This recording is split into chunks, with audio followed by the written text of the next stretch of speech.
السلام علیکم ورحمۃ اللہ وبرکاتہ۔ الحمدللہ ہم اس بابرکت مہینے میں داخل ہو چکے ہیں جس کی برکتیں اور رحمتیں بے شمار ہیں۔ حضرت سلمان فارسی رضی اللہ عنہ سے روایت ہے کہ ماہ شعبان کی آخری تاریخ کو رسول اللہ صلی اللہ علیہ وآلہ وسلم نے ہمیں ایک خطبہ دیا۔ اس میں آپ نے فرمایا، اے لوگو، تم پر ایک عظمت اور برکت والا مہینہ سایہ فگن ہو رہا ہے۔ اس مبارک مہینے میں ایک رات شب قدر 1000 مہینوں سے بہتر ہے۔ اس مہینے کے روزے اللہ تعالیٰ نے فرض کیے ہیں اور اس کی راتوں میں بارگاہ خداوندی میں کھڑے ہونے کو نفل عبادت مقرر کیا ہے، جس کا بہت بڑا ثواب رکھا ہے۔ جو شخص اس مہینے میں اللہ کی رضا اور اس کی قرب حاصل کرنے کے لیے کوئی غیر فرض عبادت یعنی سنت یا نفل ادا کرے گا تو اس کو عام دنوں کے مقابلے میں فرض کے برابر ثواب ملے گا، اور اس مہینے میں فرض ادا کرنے کا ثواب عام دنوں کے مقابلے میں 70 فرضوں کے برابر ملے گا۔ یہ صبر کا مہینہ ہے اور صبر کا بدلہ جنت ہے۔ یہ ہمدردی اور غمخواری کا مہینہ ہے، اور یہی وہ مہینہ ہے جس میں مومن بندوں کے رزق میں اضافہ کیا جاتا ہے۔ جس نے اس مہینے میں کسی روزہ دار کو اللہ کی رضا اور ثواب حاصل کرنے کے لیے افطار کرایا تو یہ اس کے لیے گناہوں کی مغفرت اور آتش دوزخ سے آزادی کا ذریعہ ہوگا، اور اس کو روزہ دار کے برابر ثواب دیا جائے گا، بغیر اس کے کہ روزہ دار کے ثواب میں کوئی کمی کی جائے۔ آپ سے عرض کیا گیا، یا رسول اللہ صلی اللہ علیہ وآلہ وسلم، ہم میں سے ہر ایک کو تو افطار کرانے کا سامان میسر نہیں ہوتا، تو کیا غربا اس ثواب سے محروم رہیں گے؟ آپ نے فرمایا کہ اللہ تعالیٰ یہ ثواب اس شخص کو بھی دے گا جو دودھ کی تھوڑی سی لسی پر یا صرف پانی ہی کے ایک گھونٹ پر کسی روزہ دار کا روزہ افطار کرا دے۔ رسول اللہ نے سلسلہ کلام جاری رکھتے ہوئے آگے ارشاد فرمایا، اور جو کوئی کسی روزہ دار کو پورا کھانا کھلا دے اس کو اللہ تعالیٰ میرے حوض کوثر سے ایسا سیراب کرے گا جس کے بعد اس کو کبھی پیاس ہی نہیں لگے گی، یہاں تک کہ وہ جنت میں پہنچ جائے گا۔ اس کے بعد آپ نے فرمایا، اس ماہ مبارک کا ابتدائی حصہ رحمت ہے اور درمیانی حصہ مغفرت ہے اور آخری حصہ آتش دوزخ سے آزادی ہے۔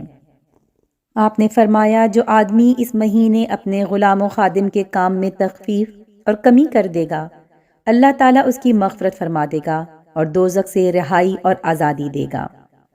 حضرت ابو سعید خدری رضی اللہ عنہ سے روایت ہے، فرماتے ہیں کہ رسول اللہ صلی اللہ علیہ وآلہ وسلم نے ارشاد فرمایا، جب رمضان المبارک کی پہلی رات ہوتی ہے تو آسمان کے دروازے کھول دیے جاتے ہیں، اور ان دروازوں میں سے کوئی دروازہ بھی رمضان شریف کی آخری رات آنے تک بند کیا نہیں جاتا، اور کوئی مسلمان بندہ ایسا نہیں ہے کہ رمضان شریف کی راتوں میں سے کسی رات میں نماز پڑھے مگر یہ کہ اللہ تعالیٰ اس کے لیے ہر سجدے کے بدلے میں 1500 نیکیاں لکھے گا، اور اس کے لیے جنت میں سرخ یاقوت کا ایک مکان بنا دے گا جس کے 60,000 دروازے ہوں گے، اور ہر دروازے کے لیے سونے کا ایک محل ہوگا جو سرخ یاقوت سے آراستہ ہوگا۔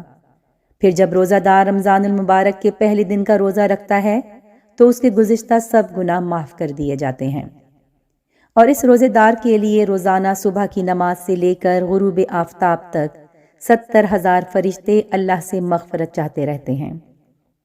اور رمضان شریف کی رات یا دن میں اللہ کے حضور جب کوئی سجدہ کرتا ہے تو ہر سجدے کے عوض اس کو جنت میں ایک ایسا درخت ملتا ہے جس کے سائے میں سوار 500 برس تک چل سکتا ہے۔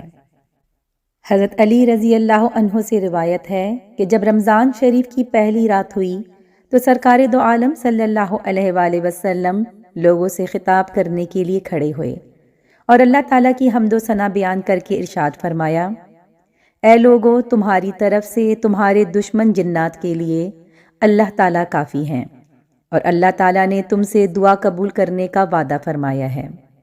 اللہ فرماتے ہیں، مجھ سے دعا مانگو میں تمہاری دعا قبول کروں گا۔ خوب سن لو، اللہ تعالیٰ نے ہر سرکش شیطان پر 7 فرشتے نگرانی کے لیے مقرر فرما دیے ہیں، لہٰذا اب وہ ماہ رمضان گزرنے تک چھوٹنے والے نہیں ہیں۔ اور یہ بھی سن لو، رمضان شریف کی پہلی رات سے آخری رات تک کے لیے آسمان کے دروازے کھلے ہیں اور اس مہینے میں دعا قبول ہوتی ہے۔ جب رمضان مبارک کے آخری عشرے کی پہلی شب ہوتی تو رسالت مآب صلی اللہ علیہ وآلہ وسلم ہمتاً عبادت میں مصروف ہو جاتے، اعتکاف فرماتے، شب بیداری کا اہتمام فرماتے۔ اس ماہ کو اللہ تعالیٰ نے اپنی عبادت کے لیے خاص فرمایا ہے، جس کے لیے خصوصی انتظام بھی فرمایا ہے کہ بڑے بڑے شیطان جو عبادت سے روکتے یا ان میں خلل ڈالتے ہیں انہیں اس ماہ میں بند کر دیا جاتا ہے تاکہ وہ مسلمانوں کی عبادتوں کو خراب نہ کریں یا ان کی ادائیگی میں رکاوٹ نہ ڈالیں۔ اور حضور صلی اللہ علیہ وآلہ وسلم کی سنت بھی اس ماہ میں عبادت کے خاص اہتمام کی ہے، اس لیے اس ماہ میں ذکر و تلاوت اور دیگر عبادات کا زیادہ سے زیادہ اہتمام کرنا چاہیے اور دل و جان سے دعائیں کرنی چاہیے کیونکہ ان کی قبولیت کا خاص وعدہ ہے۔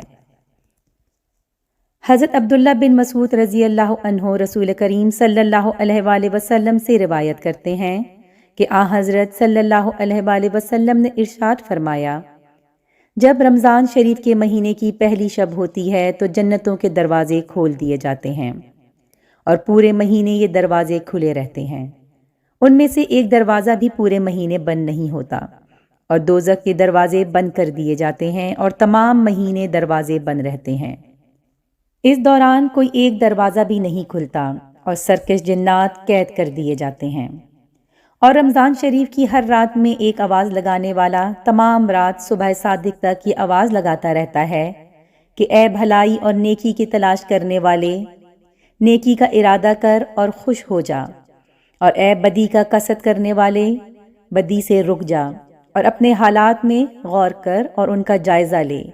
اور یہ بھی آواز لگاتا ہے، کوئی گناہوں کی معافی چاہنے والا ہے کہ اس کے گناہ معاف کر دیے جائیں، کوئی توبہ کرنے والا ہے اس کی توبہ قبول کر لی جائے، کوئی دعا مانگنے والا ہے اس کی دعا قبول کی جائے، کوئی ہم سے کسی چیز کے متعلق سوال کرنے والا ہے کہ اس کا سوال پورا کر دیا جائے۔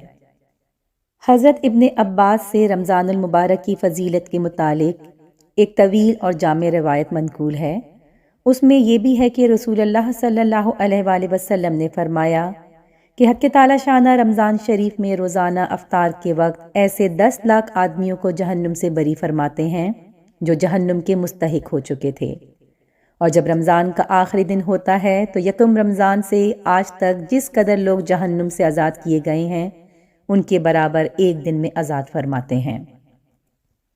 حضرت ابو ہریرہ رضی اللہ عنہ سے روایت ہے کہ حضرت صلی اللہ علیہ وآلہ وسلم نے فرمایا کہ رمضان شریف کے متعلق میری امت کو خاص طور پر 5 چیزیں دی گئی ہیں جو پہلی امتوں کو نہیں ملی۔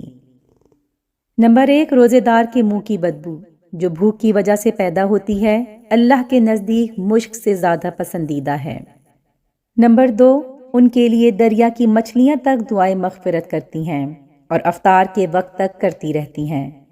نمبر 3، جنت ہر روز ان کے لیے سجائی جاتی ہے۔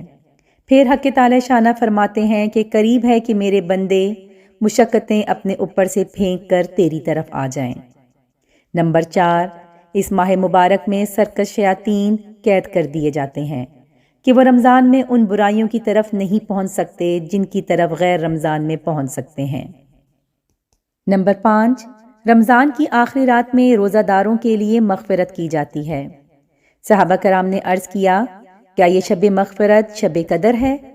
فرمایا نہیں، بلکہ دستور یہ ہے کہ مزدور کو کام ختم ہونے کے وقت مزدوری دے دی جاتی ہے۔ حضرت ابو مسعود غفاری رضی اللہ عنہ سے روایت ہے، آپ فرماتے ہیں کہ میں نے رسالت مآب صلی اللہ علیہ وآلہ وسلم سے رمضان کا چاند نظر آنے پر یہ ارشاد فرماتے ہوئے سنا، اگر لوگوں کو یہ معلوم ہو جائے کہ رمضان المبارک کی کیا حقیقت ہے تو میری امت یہ تمنا کرے کہ سارا سال رمضان ہی ہو جائے۔ حضرت ابو ہریرہ سے روایت ہے کہ حضور صلی اللہ علیہ وآلہ وسلم نے ارشاد فرمایا، جس شخص نے شرعی اجازت اور مرض کی مجبوری کے بغیر رمضان کا ایک روزہ چھوڑ دیا، اگر وہ ساری عمر بھی روزے رکھے تب بھی اس کی قضا نہیں ہو سکتی۔ یعنی جو لوگ بلا عذر شرعی رمضان المبارک میں روزے نہیں رکھتے وہ غور کریں کہ رمضان المبارک میں روزہ نہ رکھنے کا کتنا بڑا نقصان ہے۔ بے شک وہ بعد میں اس کی قضا کر لے، لیکن رمضان المبارک میں اس کو رکھنے پر جو ثواب عظیم مل سکتا تھا وہ عمر بھر روزے رکھنے سے حاصل نہیں ہو سکتا۔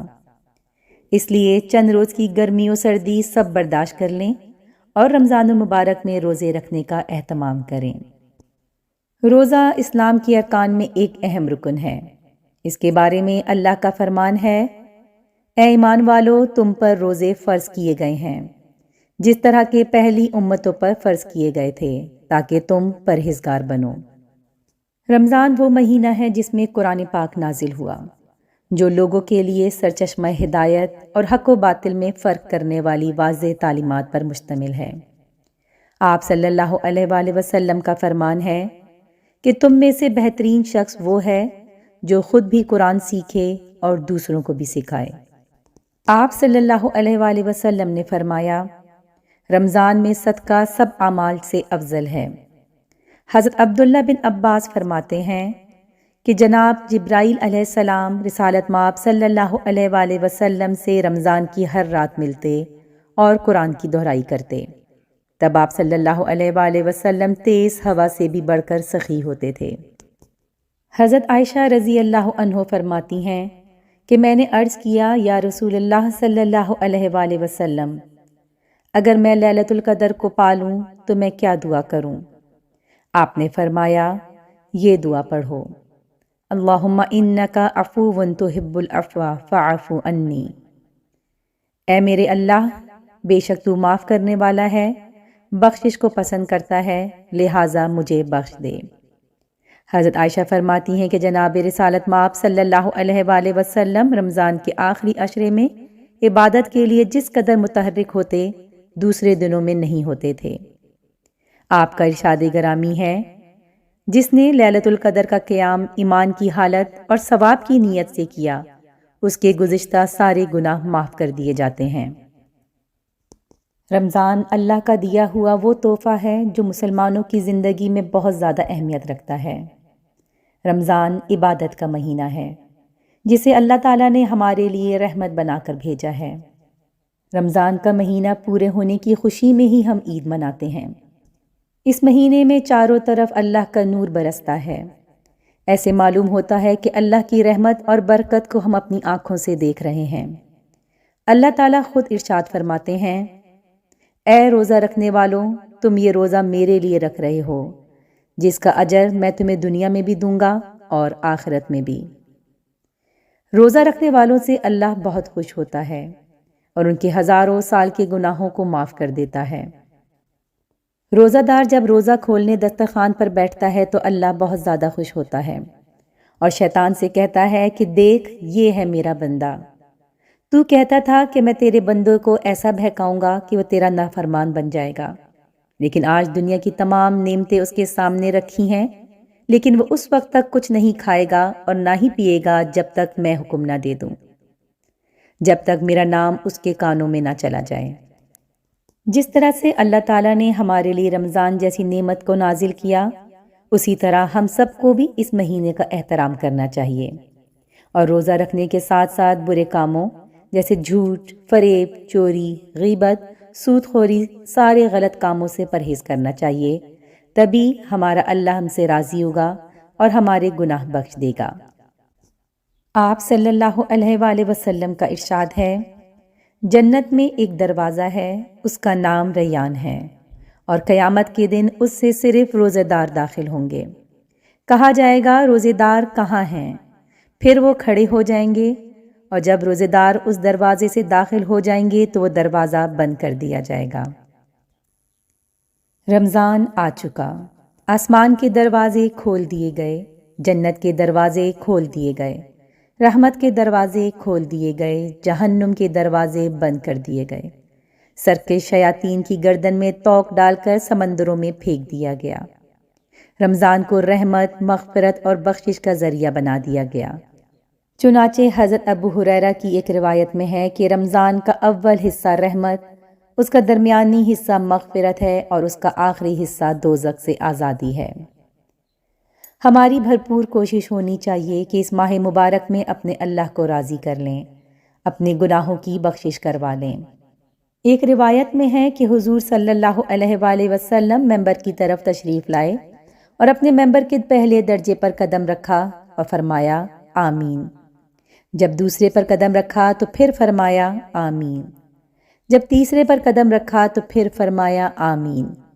جب آپ خطبے سے فارغ ہو کر نیچے اترے تو صحابہ کرام نے عرض کیا، ہم نے آج آپ سے ممبر پر چڑھتے ہوئے ایسی بات سنی جو پہلے کبھی نہیں سنی تھی۔ آپ نے فرمایا، کیا تم نے بھی وہ بات سنی ہے؟ ہم نے عرض کیا جی۔ تو آپ نے ارشاد فرمایا کہ اس وقت جبریل علیہ السلام میرے سامنے آئے تھے۔ جب پہلے درجے پر میں نے قدم رکھا تو انہوں نے کہا، ہلاک ہو وہ شخص جس کے سامنے اس کے والدین یا ان میں سے کوئی ایک بڑھاپے کو پائے اور وہ اس کو جنت میں داخل نہ کرائے۔ میں نے کہا آمین۔ پھر جب میں دوسرے درجے پر چڑھا تو انہوں نے کہا، ہلاک ہو جائے وہ شخص جس کے سامنے آپ صلی اللہ علیہ وآلہ وسلم کا ذکر مبارک ہو اور وہ آپ پر درود نہ بھیجے۔ میں نے کہا آمین۔ پھر انہوں نے کہا کہ ہلاک ہو جائے وہ شخص جس نے رمضان المبارک کا مہینہ پایا پھر بھی اس کی مغفرت نہ ہوئی۔ میں نے کہا آمین۔ روزے کا صلہ اللہ خود دیتے ہیں، چنانچہ ایک روایت میں ہے، اللہ فرماتے ہیں، روزہ خاص میرے لیے ہے اور میں ہی اس کا بدلہ دوں گا۔ دوسری روایت کے مطابق اللہ فرماتے ہیں، روزے کا بدلہ میں خود ہوں۔ اسی محبت کی وجہ سے فرمایا کہ روزے دار کی منہ کی بو اللہ کے ہاں مشک سے زیادہ پسندیدہ ہے۔ حضرت عبداللہ ابن عمرو سے روایت ہے، رسول اللہ صلی اللہ علیہ وآلہ وسلم نے فرمایا، روزہ اور قرآن دونوں بندے کی سفارش کریں گے، یعنی اس بندے کی جو دن میں روزہ رکھے گا اور رات میں اللہ کے حضور کھڑا ہو کر اس کا پاک کلام قرآن مجید پڑھے گا یا سنے گا۔ روزہ عرض کرے گا، اے میرے پروردگار، میں نے اس بندے کو کھانے پینے اور نفس کی خواہش پورا کرنے سے روکے رکھا تھا، آج میری سفارش اس کے حق میں قبول فرما اور اس کے ساتھ مغفرت و رحمت کا معاملہ فرما۔ اور قرآن کہے گا، میں نے اس کو رات کو سونے اور آرام کرنے سے روکے رکھا تھا، اللہ تعالیٰ آج اس کے حق میں میری سفارش قبول فرما اور اس کے ساتھ بخشش اور عنایت کا معاملہ فرما۔ چنانچہ روزہ اور قرآن دونوں کی سفارش اس بندے کے حق میں قبول فرمائی جائے گی اور اس کے لیے جنت اور مغفرت کا فیصلہ فرما دیا جائے گا۔ رسول اللہ صلی اللہ علیہ وآلہ وسلم نے فرمایا کہ اللہ تعالیٰ کا ارشاد ہے کہ جس شخص کو قرآن نے مشغول رکھا میرے ذکر سے اور مجھ سے سوال اور دعا کرنے سے، میں اس کو اس سے افضل عطا کروں گا جو سائلوں اور دعا کرنے والوں کو عطا کرتا ہوں، اور دوسرے کلاموں کے مقابلے میں اللہ کے کلام کو ویسی ہی عظمت و فضیلت حاصل ہے جیسی اپنی مخلوق کے مقابلے میں اللہ کو۔ اللہ تعالیٰ سے دعا ہے کہ اللہ اس بابرکت مہینے میں ہمیں نیک نیتی اور اخلاص کے ساتھ روزہ رکھنے کی توفیق دے اور ہم اپنا زیادہ تر وقت اللہ کی عبادت میں، اللہ کو یاد کرنے میں لگائیں تاکہ یہ روزے ہماری مغفرت کا باعث بن سکیں۔ آمین۔